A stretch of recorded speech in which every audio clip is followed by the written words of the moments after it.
Last month, Helluva Boss released Full Moon, the long-awaited, way overdue breakup of Stoliz and Blitz, bringing together two characters that had for too long been kept apart in emotional and relationship purgatory, and crashing their perceptions of each other and relationships so hard that it broke. In spectacular fashion. A scene that I got so involved in breaking down that the video of said breakdown is still not up at the time its follow-up episode Apology Tour released. Helluva releasing 2 episodes within a month's time? Surely this is witchcraft. Then Apology Tour was arguably better than Full Moon, like objectively because cherubs, but even if you were only comparing them by the Blitz and Stoliz scenes, they were fire. In only the slightest of ironies, Blitz and Stoliz have literally never had better chemistry than now that they're broken up. And that's actually not all that surprising considering the amount of screen time that Stoliz and Blitz have actually had on screen is relatively minor. In season 1, most of their scenes together were so periphery they could barely even be called B-plots. And that was when the relationship was at its most stable? Then in season 2, if it's not a flashback or an episode that nobody cares about, they're just straight up not talking until Full Moon. A lot of the momentum of that ship was the mystery and discussion around it more than in the show itself. Now, my intention is still to release something much more in-depth regarding Full Moon specifically, but broadly, the biggest factor on why Full Moon went badly is because the two had vastly different impressions of their own relationships and each other, which tends to happen when you virtually don't communicate about anything ever. Well, how could Blitz have possibly not known that his feelings were serious? He wasn't exactly subtle about it. I don't know. How did Stoliz not know early on that Blitz was not into him as much as he was? He wasn't exactly subtle about it. How was Blitz supposed to know that Stoliz had suddenly become so sex-aversive? Well, how was Stoliz supposed to know that this was a relationship that he actually gave a shit about? I do not want to fight with you. I want to fight with you. Fight with me. Fight for me. Go home! To the point where what makes this scene fascinating is that the two are essentially having 2 different conversations. And in doing so, there's a communication layer of intimacy that has been breached. Not that we would really know, but before the two never really talked about anything because they didn't really know each other. Or rather, instead of communicating, they were always reacting to their mental impressions of each other. But now that they've been emotionally wounded and exposed, now their words can actually be more personal and aim for the jugular. So this is easily the most engaging scene that they've ever had. The scene opens with Blitz in a rare move initiating friendly contact after trying to engage with Stoliz through text only to be ignored. Though his greeting is not that different from yesterday's. Heidi ha hoo ha, Stoliz. Hello, hello, hello, Stoliz. Listen to these cutesy greetings, because the situation is actually not that different, trying as much as he can to appease Stoliz so that he's not discarded. Because as Blitz, as someone who does not do vulnerability, yesterday was incredibly harrowing and put him in a place of massive discomfort. And now he is just desperately and clumsily grasping at straws to try and get back to a place of normalcy, waving off the entire thing as just a rough night and essentially pretending like the confession didn't happen and nothing has changed. Essentially trying to reboot their relationship to what it was in season 1, largely doing so by being very sexually aggressive, which is very much what Stoliz was like in season 1. Still, Stoliz is having none of it. No sign of the usual variation of spooning he usually has in front of Blitz, absolutely embodying his sassy, icy, bitchy X energy. Wow. Poetry. However, notable that the only other time in the series where we've seen him had an attitude similar to this was when he was in survival defense mode against Stryker, implying that he is currently at similar levels of stress. Now that the romanticized image he had of Blitz, where he only took in the actions that confirmed it and filtered out everything that clashed with it, now he sees all of Blitz's actions and is passively astounded that this is the kind of stuff that used to do it for him. Then during the course of the conversation, Stoliz flips between engaging Blitz in catty banter, even occasionally seeming to enjoy it, and matching him pretty well. But whenever Blitz says something particularly harsh, he demands him to leave. Something that will continue throughout the rest of the episode. And this is a noticeable trait of Stoliz's character in how he handles painful emotions. Where Blitz takes his and throws them out as attacks and insults, Stoliz tries to either numb them, shut them out, or avoid them. Usually with substances like meds and alcohol, but now all he wants is to just not be around the person that's currently breaking his heart. And this is consistent with the reaction he had in Full Moon. His reaction was to instantly bolt. No clarification, no reiteration, just a polite, respectable goodbye. He left as soon as he could, also rejecting Blitz from his house when he shouted at him. And this response I found particularly fascinating because in 90% of all fanfic versions of Stoliz Blitz confession, we'll usually have Stoliz almost painfully repeating his feelings ad nauseum, no matter what Blitz tsundere tactics, usually resulting in Blitz leaving with Stoliz coming after him. So I always find that particularly interesting shift between how fandoms treat their characters versus the official staff. I mean, thankfully Stoliz isn't in complete Malfoy and Leather Pants territory, but that's sort of because the crew did it to themselves. What? Tell me I'm wrong! This is not at all an insinuation that Stoliz is in any way being too sensitive, though I might have my theories on what happens when he gets to a particularly dark place. Though if anything, it might be another sign that they're writing him a little bit too well adjusted, as it's clear that he still very much has feelings for Blitz, but it's both commendable and sensible that he is not rolling over for any of Blitz's bullshit, especially since he's already a little too used to having both an apathetic and aggressive partner. Because fanfic Stoliz is way too mellow and reasonable at deciphering tsundere Blitz, but also because fanfic Blitz is practically on Quaaludes compared to this guy. I also love the scene detail of Stoliz's romance book, representative of his personal idealized romantic comedy sensibilities that he was hoping for, but was ultimately dashed by Blitz. The way that he is always throughout the scene either holding it close to him or retrieving it, while Blitz is either ignoring it or tossing it aside. Then he probably says the most callous thing ever, where he talks about ending relationships before they get serious because relationships are boring, literally the day after he was given a proposal. Oh yes, very boring. You know, until 2 minutes later, when in response to Stoliz merely imploring for him to acknowledge that he does in fact care about him, he takes Stoliz's hand, mentions love ballads, and then yells derogatory gay in his face. Even if this was likely semi-deliberate signaling, where he is being genuine that he does people a favor by pushing them away and that Stoliz should never expect anything from him. Just, you know, in a way that makes Stoliz want to rip his face off. Then Blitz re-emerges with the accusation of elitism that literally ended the conversation yesterday, which gets Stoliz his most passionately resistant. And I really do want to have faith that this is deliberate foreshadowing of him coming to grips with this, perhaps with that Royal Bird Society that I'm sure has nothing nefarious going on. But aside from this brilliant blocking decision, I don't look down on you. When have I ever? You speak just like... And unlike later in the convo, he stops short of actually reaching for evidence in his defense and instead just redirects the line into an unrelated accusation, almost like he's avoiding it. One of the best reaction shots is Stoliz learning about Stryker's first assassination attempt. I stopped him the first time, didn't I? And even though he honestly should have known, this hits him especially hard because if Blitz didn't tell him something as massive as this, he sees this as yet another sign of how much Blitz was never really thinking of him. Now, the one line I don't love about this scene is the one where Blitz essentially exposits his character subtext on screen in a way that sounds very inauthentic, half of which is just going to be repeated later anyway. It also feels very copy-pasted into this scene, like you could literally cut it out and lose nothing. Oh, you think I can't apologize? I can sorry the fuck out of people, just you watch! The only thing I could give it feasibly is that there is a part of Blitz that does genuinely want to apologize and wants to be open with Stoliz, while then instantly hiding any sense of emotional sincerity, but also in kind of the simplest and cheapest way. Aside from that, there's a couple of lines in this episode that feel very ADR. They throw in a couple of lines in places where we don't see anybody's mouth move, and they feel pretty sloppy and unnecessary. Which admittedly, I have no idea if they are ADR or last minute, it just feels like they are. But the titular one is after Stoliz says, "Do you feel any remorse?"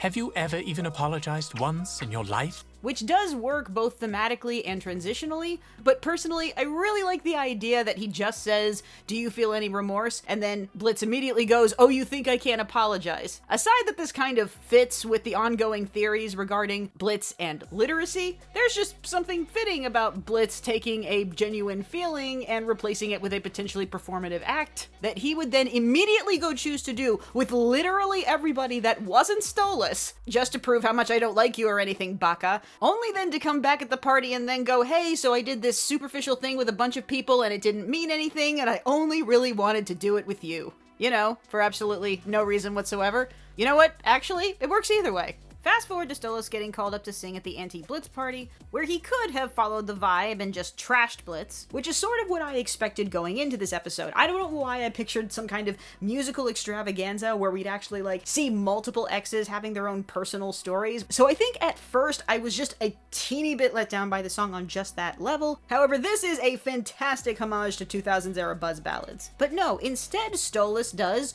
what Stoliz does best.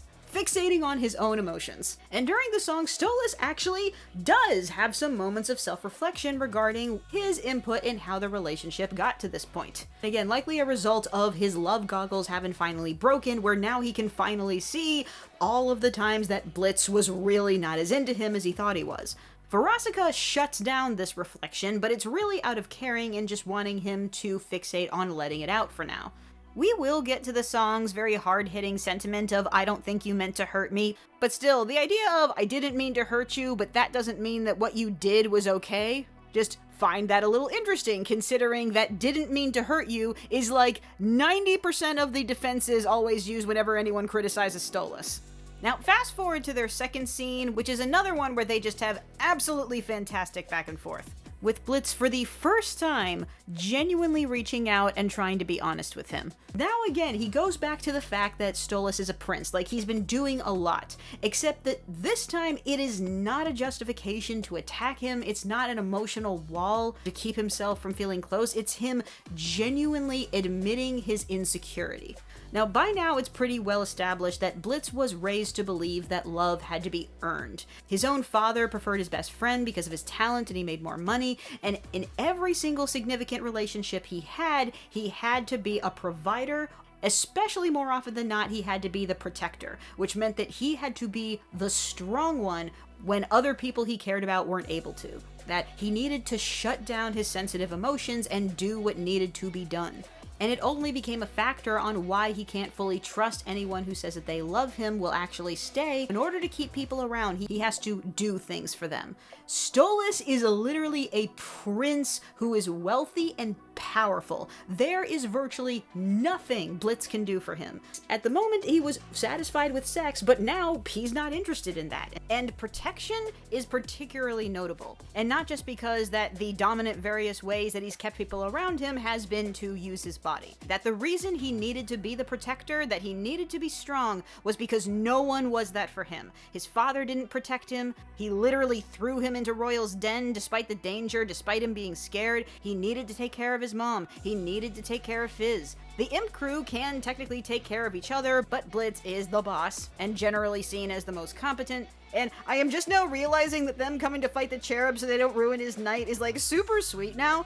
But generally, he has never been able to be vulnerable because he has never even physically been able to be vulnerable, because nobody has been there to protect him. Except once. In the same episode where it shows Blitz being conflicted about succumbing to Stoliz physically and emotionally, at the time when he and his team are in danger, Stoliz comes and protects him. And suddenly it's complete sense why this episode is the one where he gives Stoliz his most willing and amorous reciprocation of affection to date. And then the very next episode, Ozzy's happens, where he is symbolically abandoned by Stoliz, who could have stood by him and didn't, in a very status-based situation. And from then on, Blitz is hard on the Royals suck and don't care about us mantras. But then, of course, Stoliz doesn't see any value in his status, largely because he never has truly experienced enough life to properly understand its influence, or perceive it when it's right the fuck in front of him. But the particular reason why he's in such denial at Blitz's accusations is because he has truly never felt powerful. He's only felt helpless and miserable, only the victim of other royals. So it's why Blitz's final tirade, saying that he's the same as them, that he is in any way the same as Stella, really got to him. And one thing where he insists over and over again that he's not like them. Whereas Stoliz sees Blitz's value in something completely different. In his choices, in his tenacity, in his connections. Stoliz has very rarely had any true reciprocation of affection or connection of any sort. And as such, in a rare instance of social awareness, Stoliz correctly assess that the only reason that all of these people are at this party is because at one point they cared enough about Blitz to be mad at him, to remember him. Now granted, this is probably extremely exaggerated. I'm still up there and assuming that like 3/4 of these people barely remember who this guy is. And it's mostly like an excuse to come to a party, and that Veronica is the one who's like mostly emotionally invested in this, and maybe to the point of borderline inviting people that only barely qualify.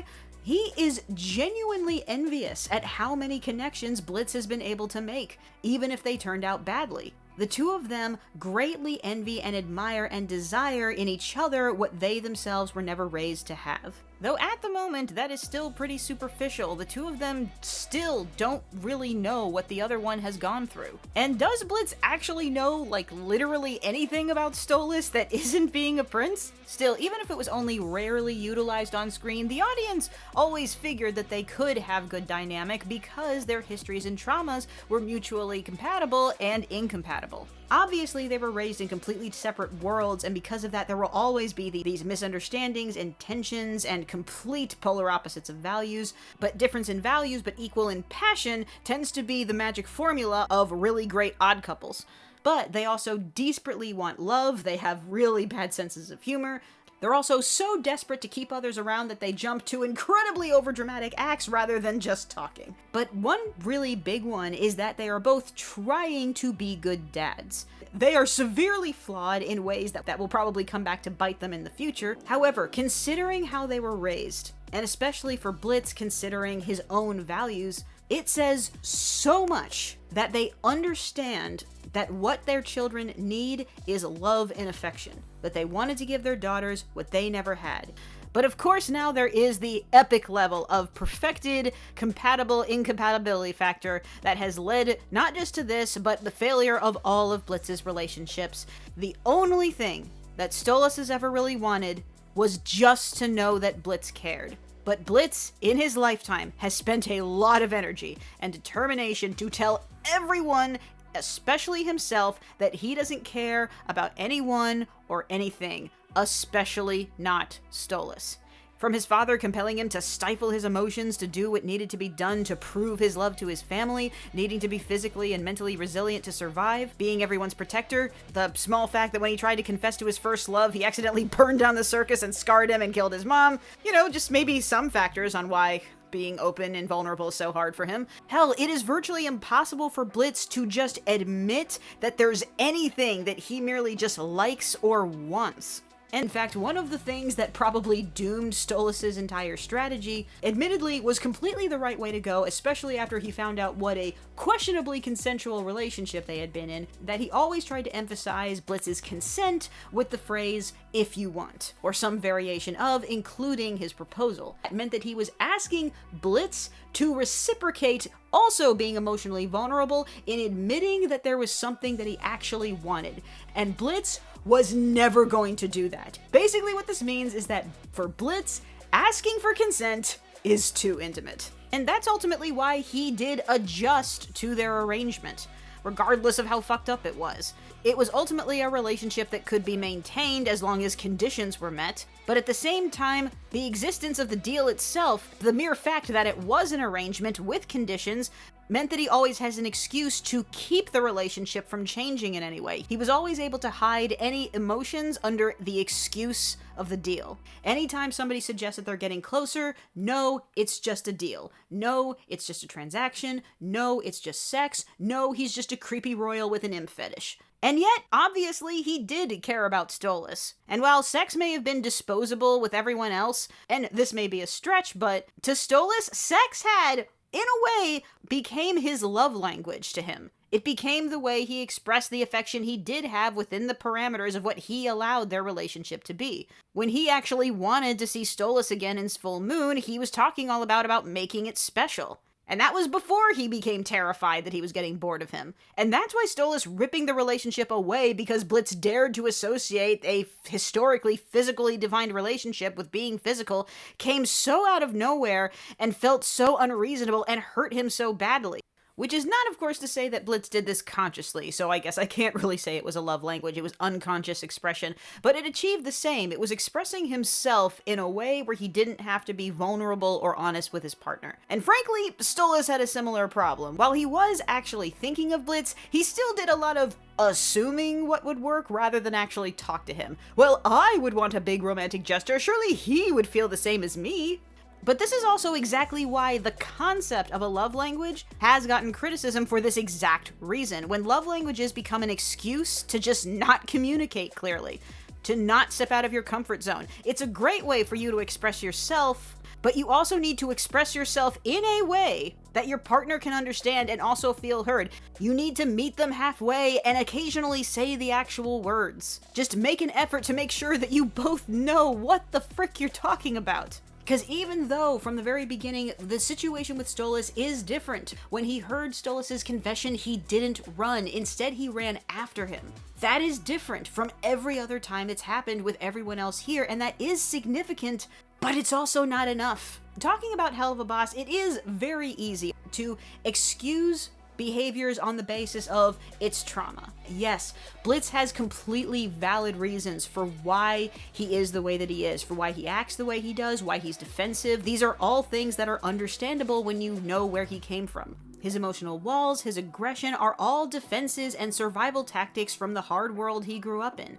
But at some point, that's an excuse. And as long as he has that worldview, that everyone is an asshole, everyone uses each other, nobody really cared about him, then he doesn't have to care about other people. And by not caring about other people, he doesn't have to care if he hurts them. He doesn't have to amend his behavior, he doesn't have to amend his language, he doesn't even have to think about how he makes other people feel. So to finally go back to the episode's motif of apologies, as we said, there is a difference between the act of apologizing and actually feeling regret. But also that the social act of apologizing basically serves two functions that can be utilized together or separately. And the first is ownership of fault. And it is this one that Blitz really fixate on. Okay, what's my fault? What did I do wrong? And that's definitely not unimportant, especially because a lot of what Blitz does is either apologizing for things that he's not actually sorry about, or making excuses or justifications. But the truth is that this entire party, and even Stoliz himself, is more fixated on the second part. To just acknowledge another person's pain, even in situations where he didn't mean to cause pain. That this isn't really about hating Blitz as much as it is about working through their own feelings. Which, in practicality, it is completely valid to argue that this party might have the adverse effect. You should definitely be fixated on what you're feeling rather than just taking it out on images of the perpetrator. I guess the way it can be looked outside of it's a cartoon is part of healing can just be having a period where you allow yourself to let out your worst and pettiest emotions. I mean, it is a once-a-year party, not a 24/7 therapy clinic. Still, don't copy-paste this idea in real life. At least that's the way it seems they want it to be read, in the way that, like, Blitz starts out just walking around. He even yells at the top of his voice and no one actually seems to care. And Veronica isn't even shocked to see him. And yeah, I saw the comment. It makes sense that Veronica knows that he belongs at an I Hate Blitz party. Veronica herself may be absolutely too close to this, but she does have the right idea and calls him out pretty much instantly. Hey, dumbass, this isn't about you. This is about thinking about other people for 5 seconds rather than you just feeling sorry for yourself. This is great insight in terms of, like, blaming yourself or being mad at yourself is still ultimately thinking about yourself. And that is what finally gets to him about Stoliz. It doesn't matter if he cares about Stoliz, if he doesn't care about how his actions make him feel.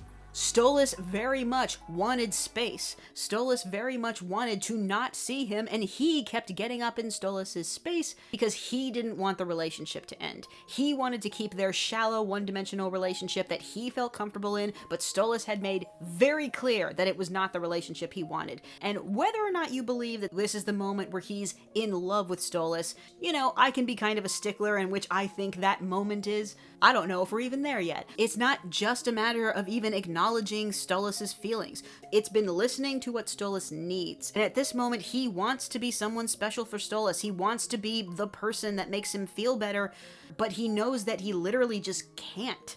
Not just because he's the one making him feel bad, but admitting that he's just not emotionally capable of giving Stoliz what he needs. But now that he's separated from Blitz, now that he's with someone else, he looks happy, and sure, he is for these, 5 minutes. There are a number of parallels between Full Moon and Ozzy's, and as such, there are parallels to their follow-ups, Queen Bee and Apology Tour. So Queen Bee being the party episode, where Blitz essentially doubled Veronica's invite list in one night, didn't want to leave, did literally everything he could to not be alone, and ended the night crying about being terrified to be alone, and also begging that Luna would stay next to him so he wouldn't be alone. Now, for the sake of doing what's right by somebody else, he is going home alone willingly. Now, even though we know these two are going to interact before the end of the season, It still ends on a particularly sad thought. Blitz left the party believing that Stoliz probably never wants to see him again, and seeing him be happy with somebody that isn't him. But also, Stoliz is pretty drunk right now, and he may not remember anything of this night, which could make his interactions with the succubus be very interesting, but the more importantly, it means that he won't remember seeing Blitz at the party. And the last memory that he will have of Blitz for the foreseeable future will be this. It won't do me much to speculate too much on what future this couple has. We know there's gonna be a rescue arc, which kind of cold showers my protector take, but we'll see. The truth is, yes, Stoliz and Blitz were on fire these past 2 episodes. They're as compelling as they ever have been, but it's also because these were the big melodramatic romantic moments. Confessions, breakups, makeups, fights. Those can be compelling even when they are incredibly mediocrely written. And I don't think they were, but still, a couple really having chemistry means that you enjoy them on screen like on an average day. And they do have a few of those moments, not very many of them, but also again because they were only given a limited amount of screen time.